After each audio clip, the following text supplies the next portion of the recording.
요한복음 19장 38절에서 42절 말씀 한 절씩 교독하시겠습니다. 아리마대 사람 요셉은 예수의 제자나 유대인이 두려워 그것을 숨기더니 2일 후에 빌라도에게 예수의 시체를 가져가기를 구하매 빌라도가 허락하는지라 이에 가서 예수의 시체를 가져가니라.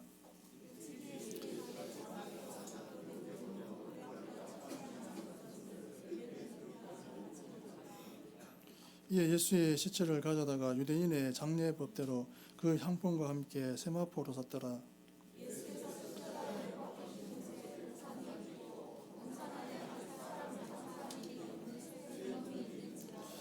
이날은 유대인의 준비일이요 또 무덤이 가까운 고로 예수를 거기 두니라. 아멘. 예수님은 하나님의 아들로 오셨습니다.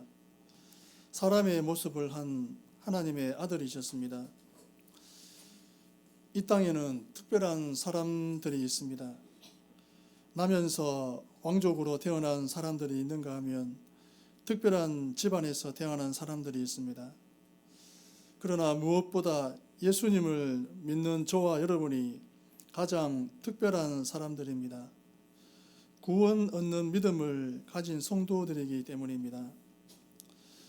구원은 하나님의 선물로 주어졌습니다. 믿음으로 저와 여러분은 엄청난 결과를 이룰 수 있습니다. 그러기 위해서는 믿음의 생각과 믿음의 말과 행동이 있어야 합니다. 떡 5개와 물고기 2마리가 있을 때 하나님의 뜻이라면 드릴 수 있어야 합니다. 하나님께서 못 알아듣게 말씀하셔서 드리지 못하는 것이 아닙니다. 분명히 어린이들도 알아들을 수 있게 말씀하십니다. 믿음으로 예수님께 드린 그 어린이에게 무슨 학위가 있었습니까? 믿음으로 행하면 그 믿음의 결과가 있습니다. 하나님은 이스라엘 백성들에게 이른 비와 늦은 비를 주셨습니다. 이른 비가 필요하듯 늦은 비도 필요합니다. 전부 하나님의 때가 있습니다. 저와 여러분의 인생에 하나님께서 행하실 일들을 기대하며 소망하시기를 바랍니다. 하나님의 독생자 예수님께서 저와 여러분을 구원하기 위하여 이 땅에 오셨습니다.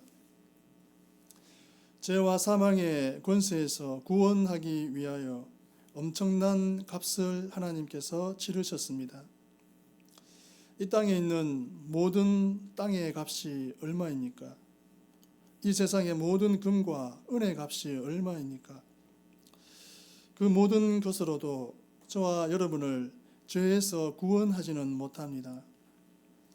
하나님은 저와 여러분을 구원하기 위하여 그런 놀라운 값을 지급하셨습니다. 그러고서는 믿으라고 하셨습니다. 그 구원을 선물로 받으라고 하십니다. 저와 여러분의 구원이 그런 대단한 구원입니다. 하나님의 능력을 믿음으로 위대한 인생을 살 수 있고 대단한 사람이 될 수 있습니다. 그런 믿음을 갖기 위해서는 하나님의 말씀을 믿어야 하고 하나님의 말씀을 귀로 들어야 합니다. 하나님은 항상 한순간에 모든 것을 이룰 수 있는 능력을 갖추고 있습니다. 저와 여러분은 그 능력을 믿기만 하면 됩니다. 하나님의 그 능력은 무한합니다. 믿음으로 온 우주를 소유하신 하나님께 구하시면 됩니다. 하나님은 모든 걱정, 근심, 염려 전부 해결하실 수 있습니다.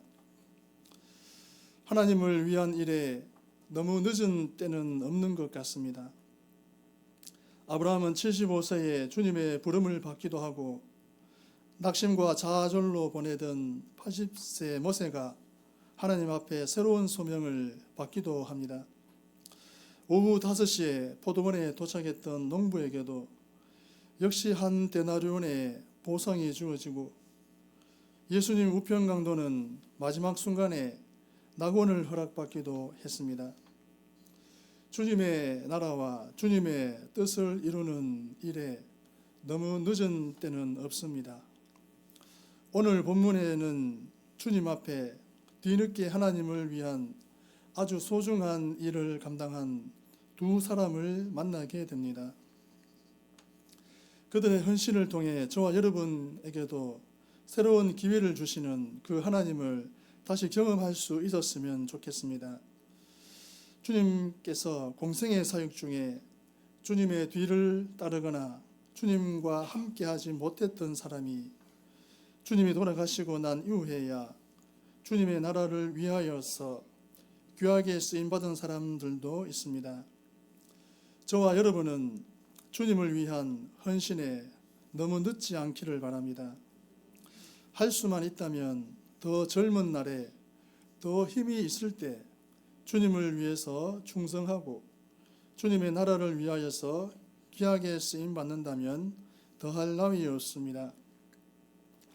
저와 여러분은 지금도 성장하고 있고 더 온전함으로 나아갑니다. 지금은 부끄러워하고 지금은 드러낼 수 없는 환경이지만 어느 날엔가 주님의 나라와 복음을 위하여 요긴하게 쓰임받을 때도 있습니다. 너무 닥달하고 너무 불안해하지 마십시오. 믿음이 자라나고 있고 그리스도 안에 있다면 언젠가는 하나님의 나라를 위하여 귀하게 쓰임받게 됩니다. 숨어 있었던 두 제자의 헌신으로 인해서 예수님의 장례는 왕의 장례식으로 엄수되었습니다. 38절과 39절 말씀을 보면 아리마대 사람 요셉은 예수의 제자이나 유대인이 두려워 그것을 숨기더니 2일 후에 빌라도에게 예수의 시체를 가져가기를 구하며 빌라도가 허락하는지라 이에 가서 예수의 시체를 가져가니라. 일찍이 예수께 밤에 찾아왔던 니고데모도 몰약과 침향 섞은 것을 100리터라쯤 가지고 온지라. 아멘. 아리마대 요셉은 예수님께서 묻힐 무덤을 준비한 사람입니다. 그는 예수님의 제자이지만 적대시하는 사람들이 두려워 믿음을 숨겼습니다. 유대인들이 예수님을 그리스도로 고백하는 사람은 출교하기로 결의했기 때문에 아리마대 요셉이 자기의 믿음을 드러내는 것이 쉬운 일은 아니었습니다. 아리마대 요셉처럼 믿음은 있지만 쉽게 그 믿음을 드러내지 못하는 사람들이 많았을 것으로 추정됩니다. 믿음은 박해를 통해 더 커지고 강해지는데 그렇게 하지 않고 저와 여러분의 형편에 따라 믿음을 드러내기도 하고 감추기도 하면 믿음의 성장이 느립니다. 자신의 신분이나 자기가 유지하던 그 기득권에 해가 올까 예수님의 제자임을 기꺼이 밝히지 못한 채로 주님의 공생애를 다 보냈고 예수님께서 십자가에 못 박혀 돌아가신 이후에야 자신의 제자됨을 드러내었습니다. 니고데모도 비슷한 경우입니다. 밤에 예수님께 찾아와 거듭남에 관해서 물었던 진지한 영적인 구도자였습니다. 그는 유대 관원이었고 높은 신분을 유지하고 있었습니다. 요한복음에서 7장에서 말하는 것처럼 예수님을 변호하려고 하다가 도리어 종교 지도자들에게 비난을 받고 오히려 주눅이 들었던 사람이기도 합니다. 그런데 그는 예수님께서 십자가에 못 박혀 돌아가신 이후에야 그의 제자됨을 드러냅니다. 사도 요한은 이들의 태도에 대해서 하나님의 영광보다는 사람의 영광을 더 구했던 사람이라고 평가합니다. 로마서 10장 9절과 10절 말씀을 보면 내가 만일 내 입으로 예수를 주로 시인하며 또 하나님께서 그를 죽은 자 가운데서 살리신 것을 내 마음에 믿으면 구원을 받으리라. 사람이 마음으로 믿어 의에 이르고 입으로 시인하여 구원에 이르느니라. 아멘. 구원은 마음으로 믿을 뿐만 아니라 입으로 시인하는 것까지 포함하고 있습니다. 그러므로 마음으로 믿은 사람은 입으로 시인하여 자신의 믿음을 드러내야 합니다. 물론 믿음을 적대시하고 공격하는 사람에게 자신의 믿음을 드러내기는 쉽지 않습니다. 그러나 자신이 예수님의 제자라는 것을 동료들이나 같은 믿음을 가진 사람들에게 드러내는 것이 필요합니다. 아리마대 요셉이 빌라도에게 가서 예수님의 시체를 가져갈 수 있도록 허락을 구했습니다. 그 당시 십자가형을 받은 사람의 사체는 가족 무덤에 넣어두기 싫어했습니다. 그들의 범죄가 다른 시체들을 더럽힌다고 생각했습니다. 그래서 십자가형을 처한 사람의 사체는 그들의 시체만 묻는 공동 묘지가 있었습니다. 십자가형을 당한 사람 중에서도 극악무도한 사람은 십자가에서 내리지 않고 그냥 둡니다. 새나 들 짐승의 먹이가 되게 했습니다. 아리마대 요셉은 부자였고 사내들인 공의회 회원이었던 것 같습니다. 그래서 그의 지위를 이용해 빌라도에게 가서 예수님의 시체를 가져가게 해달라고 부탁했습니다. 빌라도는 아리마대 요셉에게 시체를 가져가도록 허락했습니다. 니고데모 역시 아리마대 요셉처럼 자기의 믿음을 드러내지 않은 사람이었습니다. 니고데모는 전에 밤에 예수님을 찾아왔던 사람이었습니다. 오늘 본문에서 니고데모는 몰약과 침량 섞은 것을 100리터라쯤 가지고 왔습니다. 이것은 약 32kg 정도 되는 매우 많은 양이었습니다. 그만큼의 양은 왕의 장례식 정도에만 쓸 만한 양입니다. 그만큼 예수 그리스도가 참된 왕이 되시고 그분의 장례식에 자신이 가진 최선을 다해서 섬겼다는 사실을 신앙 고백처럼 보여주고 있습니다. 니고데모가 이렇게 많은 양의 향품을 가져왔다는 것은 과장이 아닙니다. 역대하 16장 13절과 14절 말씀을 보면 아사가 왕위에 있은 지 41년 후에 죽어 그의 조상들과 함께 누움에 다윗성에 자기를 위하여 파두었던 묘실에 무리가 장사하되 그의 시체를 법대로 만든 각양 향재료를 가득히 채운 상에 두고 또 그것을 위하여 많이 분향하였더라. 아멘. 아사 왕이 죽었을 때 많은 향품을 사용했다는 것을 알 수 있습니다. 니고데모가 가져온 32kg의 향품은 많은 양이었지만 왕들의 장례식에서는 훨씬 많은 향품을 사용했다는 것을 볼 수 있습니다. 니고데모가 가져온 몰약과 침량은 방부제라기보다는 시체가 부패하면서 나는 악취를 중화시키는 향품이었습니다. 향품이 준비되자 유대인의 장례법대로 예수님의 시체를 향품과 함께 세마포로 쌌습니다. 향품은 여러 개의 세마포에 골고루 놓였으며 시체 아래에는 더 많은 향품이 놓였습니다. 이렇게 예수님의 시체는 많은 향품에 둘러싸였습니다. 40절에서 42절 말씀을 보면 이에 예수의 시체를 가져다가 유대인의 장례법대로 그 향품과 함께 세마포로 쌌더라. 예수께서 십자가에 못 박히신 곳에 동산이 있고 동산 안에 아직 사람을 장사한 일이 없는 새 무덤이 있는지라. 이날은 유대인의 준비일이요 또 무덤이 가까운 고로 예수를 거기 두니라. 아멘.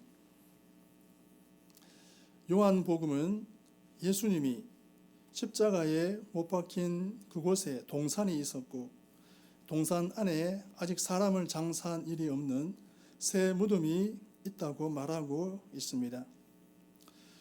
곧 금요일 저녁에 해가 지면 안식일이 시작되기 때문에 모든 일을 멈춰야 했습니다. 그런데 무덤이 가까이 있다는 것은 큰 도움이 됩니다. 요한은 그 무덤이 새 무덤이었다는 것뿐만 아니라 거기에 아직 사람을 장사한 일이 없었다고 말해 주었습니다. 만약 이미 다른 사람이 매장되어 있는 무덤에 십자가형에 처한 시신을 매장하는 것이라면 매우 부담되는 일이었겠지만 아무도 매장한 일이 없었기에 훨씬 덜 꺼리끼는 일이 됩니다. 또한 제3일에 이 무덤이 비어 있었다면 오직 하나의 시체가 사라진 것이 되고 그 한 사람이 부활한 것이 됩니다. 또한 이곳이 동산이라는 말은 그곳에 동산지기가 나오기 때문에 미리 말해둘 필요가 있었습니다. 그 무덤은 이사야의 말씀한 그대로 부자의 묘실에 두게 되었습니다. 말씀이 성취되었습니다. 유대 종교 지도자들의 파수병들이 그 무덤을 지키게 되었습니다. 마태복음에는 아리마대 요셉이 돌을 굴려서 무덤 입구를 막아 놓았다는 것과 막달라 마리아와 요셉의 어머니 마리아가 예수님이 장사된 무덤을 보았다는 것을 말하고 있습니다. 마태복음 27장 59절에서 61절은 예수님이 요셉이 시체를 가져다가 깨끗한 세마포로 싸서 바위 속에 판 자기 새 무덤에 넣어두고 큰 돌을 굴려 무덤 문에 넣고 가니 거기에 막달라 마리아와 다른 마리아가 무덤을 향하여 앉았다라고 말씀하고 있습니다. 요셉은 그 무덤에 예수님을 장사 지냈고 여인들은 예수님의 무덤을 확인했습니다. 후에 예수님의 무덤에 향품을 가지고 와서 부활하신 예수님을 만나는 것을 볼 때 그들이 무덤을 잘 보아두었다는 것은 매우 중요한 역할을 합니다. 저와 여러분이 자신의 신앙을 드러내야 하는 이유는 무엇입니까? 세상은 저와 여러분의 신앙을 드러내는 것을 싫어합니다. 그래서 신앙을 드러내면 고난과 어려움을 겪을 수도 있습니다. 그런 고난과 어려움을 통해 신앙이 자라기 때문에 신앙을 드러내야 합니다. 오늘 신앙을 드러내고 예수님을 믿는 제자라는 것을 알림으로 오게 되는 고난과 어려움을 이겨내는 저와 여러분이 되기를 바랍니다. 요셉과 니고데모, 분명히 이 두 사람에게는 예수님의 십자가 돌아가심의 사건을 통해서 어떤 일이 일어난 것이 분명합니다. 그들은 변했습니다. 그들은 예전과 같이 미온적인 사람들이 아니었습니다.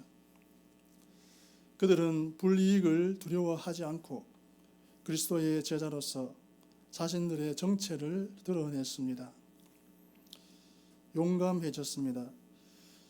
니고데모는 더는 밤에 예수님을 찾아오는 사람이 아니었습니다. 요셉은 더는 유대인을 두려워하여 자신의 신분을 숨기는 사람이 아니었습니다. 어떤 일이 일어났습니다.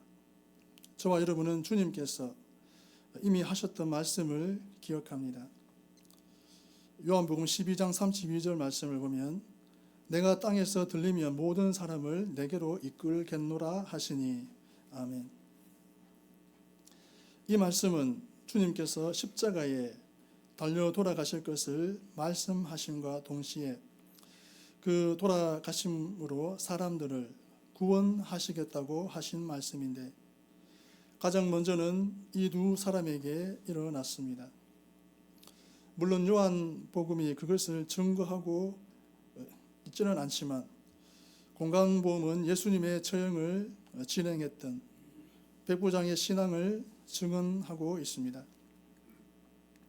마태복음 27장 54절 말씀을 보면 백부장과 및 함께 예수를 지키던 자들이 지진과 그 되는 일들을 보고 심히 두려워하여 이르되 이는 진실로 하나님의 아들이었도다 하더라.